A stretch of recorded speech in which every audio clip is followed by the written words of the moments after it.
So this article is from the New York Times discussing the gun laws in Thailand.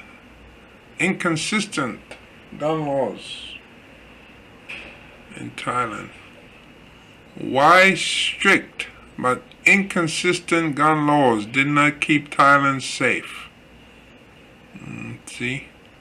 And we see here mourners comfort each other at Wat Pat Samaki Temple in Uthai, Sawan, Thailand on Saturday, October 8, 2022.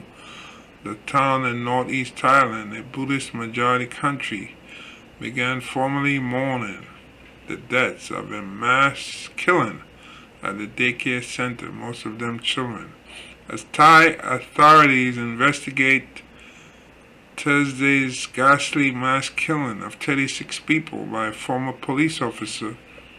They also confronted the role of their own ranks in the country's distorted gun market and gun culture.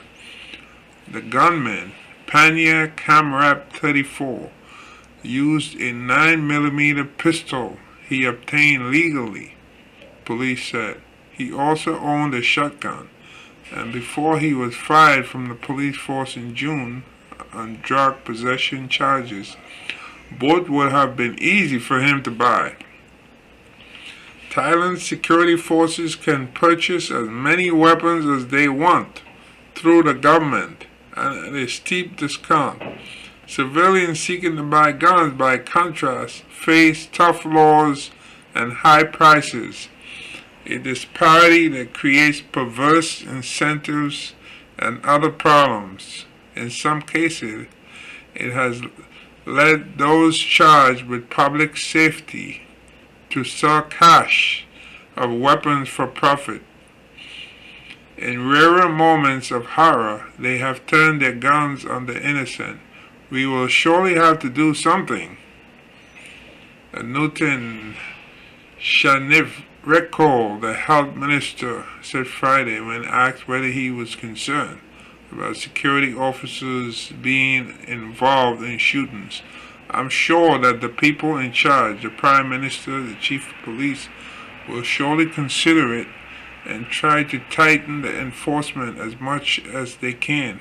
The challenge for Thailand is immense.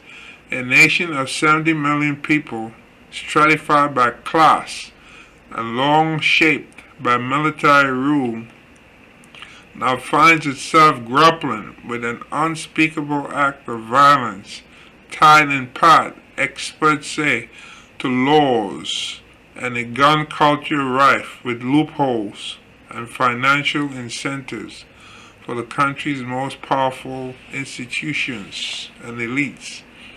Guns may not mask political identity in Thailand the way they do in the United States, but to a degree not seen in most Asian countries. They have come to represent forces that are always resistant to change, power, prestige, and money.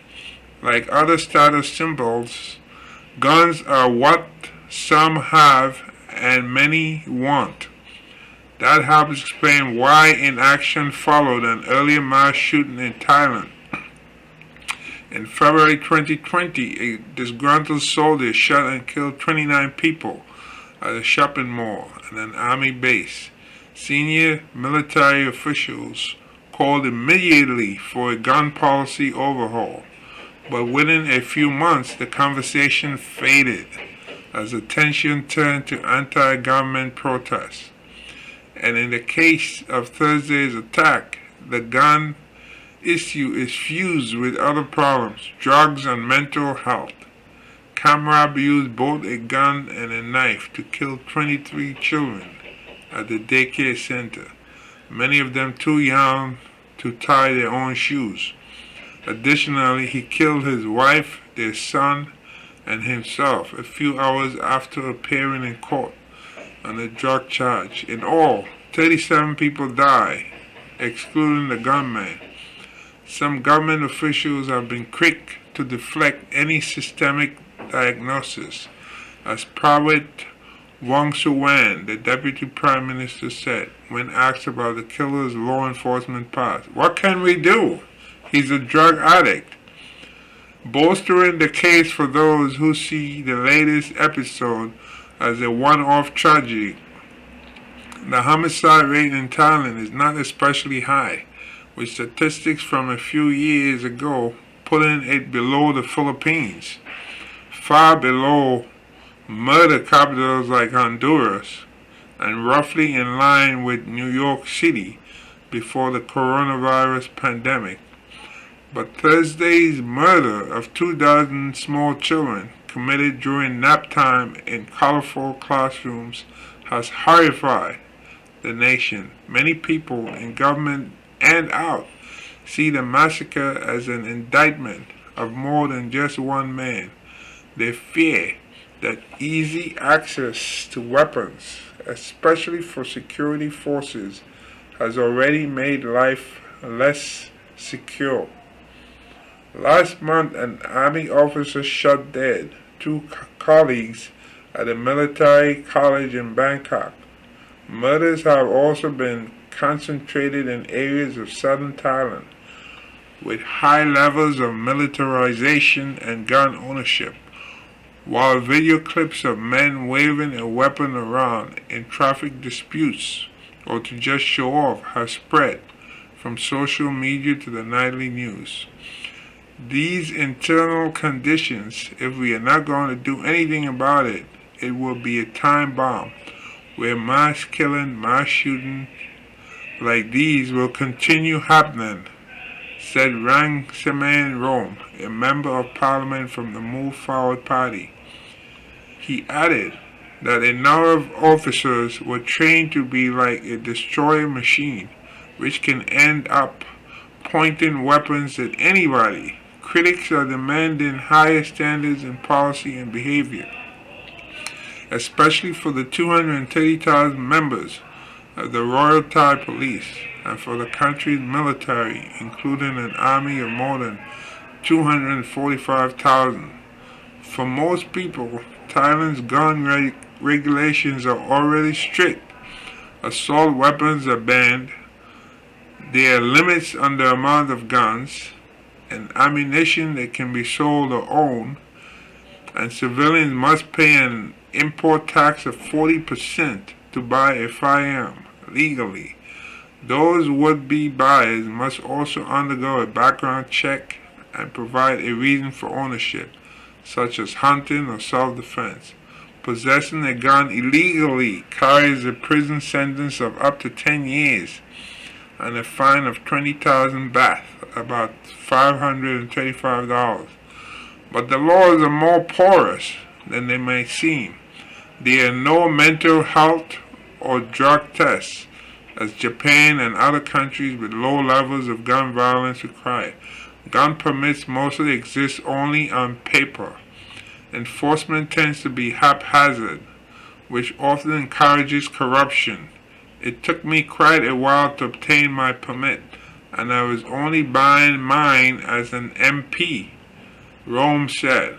Others, he added, pay under the table to make it easy, or they just head for the black market. A Glock 19 Gen 5 from a licensed dealer can cost $2,000 with a 6-month wait. Online, it might cost half that, said Michael Picard, an independent researcher who studies the arms trade and has conducted fieldwork in Thailand. He said a police officer could buy the same gun for about $600. With those prices, an officer could make a very healthy profit because on top of that, they can extort black market buyers by threatening arrest or exposure as a way of leveraging further bribes, he added. When I was tracking black market sellers on social media sites, I once saw a seller dox several of his buyers by posting screenshots of their personal information from a government database. Guns have been entering the country from all sides for decades, smuggled in from Cambodia, run back and forth from Myanmar, according to the UN. Office on Drugs and Crime. Of Thailand's 10 million privately owned guns, only 6 million are registered, according to estimates from gunpolicy.org, which tracks weapons worldwide. An additional 1.2 million or so are held directly by defense forces and police. Paul Chambers, a lecturer and special advisor on international affairs at Nasawan University in northern Thailand, said the proliferation of firearms reflects, in part, Thailand's history in simple math, with Thailand having had 14 coups since 1932. The military and police are ubiquitous, and so are their guns. The most recent coup in 2014 has added what some described as a heavy malaise. The military has retained power and influence, acting as a brake on democratic reform. There is a sense of hopelessness that there is no way to effect any kind of real change in the available political avenues, said Matthew Wheeler, a senior analyst in Bangkok for International Crisis Group. And there we have a picture here of mourners at Wat Samaki, a temple in Nakland. Video clips making the rounds on Thai news channels and YouTube suggest that some people are setting themselves with guns and in public for all to see. Arguments in restaurants and neighborhoods have led to people brandishing weapons. In one case from a few months ago, a man who had been driving a large SUV pulls his gun out only to have it pulled away by a man in bike shorts after what appeared to be a minor accident. "Why are you carrying a gun?" the cyclist asked. In another, a man driving next to a woman shows off his gun in a seeming attempt at intimidating flirtation. We have to admit that Thai people feel that when they own a gun, it makes them feel like they have power, said Krisasamporn Put Thakur, a former high-ranking police official and the chair of the Faculty of Criminology and Justice Administration at Rang Sit University. This power, he added, has to be examined and regulated. So this article is from the New York Times today, which is October 10th, 2022.